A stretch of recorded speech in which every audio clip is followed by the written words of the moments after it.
Chapter 12. Efficient Action. You must use your thought as directed in previous chapters, and begin to do what you can do where you are, and you must do all that you can do where you are. You can advance only being larger than your present place, and no man is larger than his present place who leaves undone any of the work pertaining to that place. The world is advanced only by those who more than fill their present places. If no man quite filled his present place, you can see that there must be a going backward in everything. Those who do not quite fill their present places are dead weight upon society, government, commerce, and industry. They must be carried along by others at a great expense. The progress of the world is retarded only by those who do not fill the places they are holding. They belong to a former age and a lower stage or plane of life, and their tendency is toward degeneration. No society could advance if every man was smaller than his place. Social evolution is guided by the law of physical and mental evolution. In the animal world, evolution is caused by excess of life. When an organism has more life than can be expressed in the functions of its own plane, it develops the organs of a higher plane, and a new species is originated. There never would be any new species had there not been organisms which more than filled their places. The law is exactly the same for you. Your getting rich depends upon you applying this principle to your own affairs. Every day is either a successful day or a day of failure, and it is the successful days which get you what you want.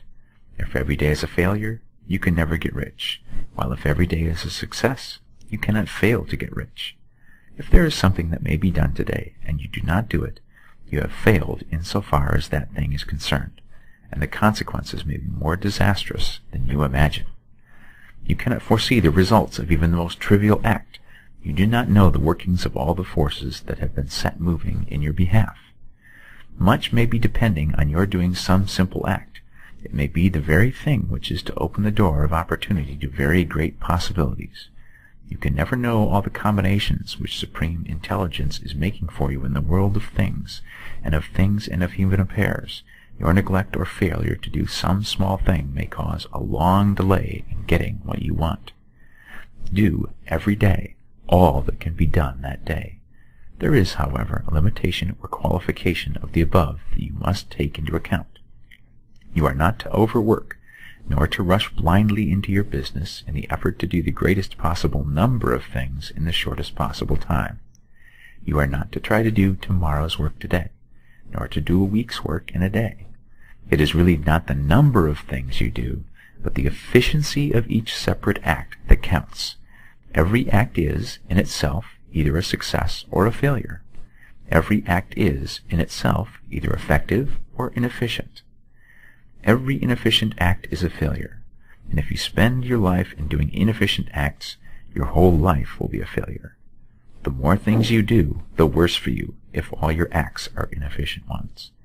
On the other hand, every efficient act is a success in itself, and if every act of your life is an efficient one, your whole life must be a success. The cause of failure is doing too many things in an inefficient manner and not doing enough things in an efficient manner. You will see that it is a self-evident proposition that if you do not do any inefficient acts, and if you do a sufficient number of efficient acts, you will become rich.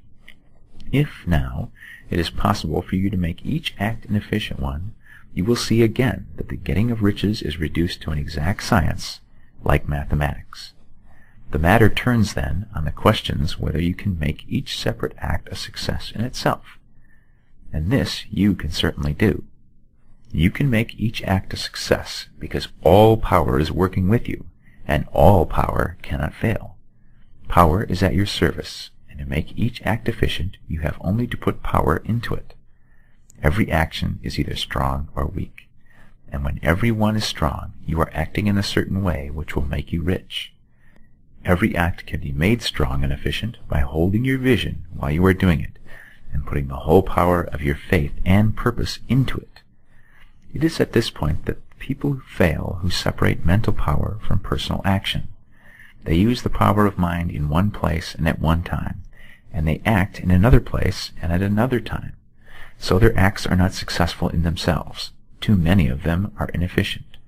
But if all power goes into every act, no matter how commonplace, every act will be a success in itself. And as in the nature of things every success opens the way to other successes, your progress towards what you want, and the progress of what you want towards you, will become increasingly rapid. Remember that successful action is cumulative in its results. Since the desire for more life is inherent in all things, when a man begins to move towards larger life, more things attach themselves to him, and the influence of his desire is multiplied. Do, every day, all that you can do that day, and do each act in an efficient manner. In saying that you must hold your vision while you are doing each act, however trivial or commonplace, I do not mean to say that it is necessary at all times to see the vision distinctly to its smallest detail. It should be the work of your leisure hours to use your imagination on the details of your vision, and to contemplate them until they are firmly fixed upon memory. If you wish speedy results, spend practically all of your spare time in this practice. By continuous contemplation, you will get the picture of what you want, even to the smallest details, so firmly fixed upon your mind, and so completely transferred to the mind of formless substance, that in your working hours you need only to mentally refer to the picture to stimulate your faith and purpose, and cause your best effort to be put forth. Contemplate your picture in your leisure hours until your consciousness is so full of it that you can grasp it instantly. You will become so enthused with its bright promises that the mere thought of it will call forth the strongest energies of your whole being. Let us again repeat our syllabus, and by slightly changing the closing statements, bring it to the point we have now reached. 1. There is a thinking stuff from which all things are made, and which, in its original state, permeates, penetrates, and fills the interspaces of the universe. 2.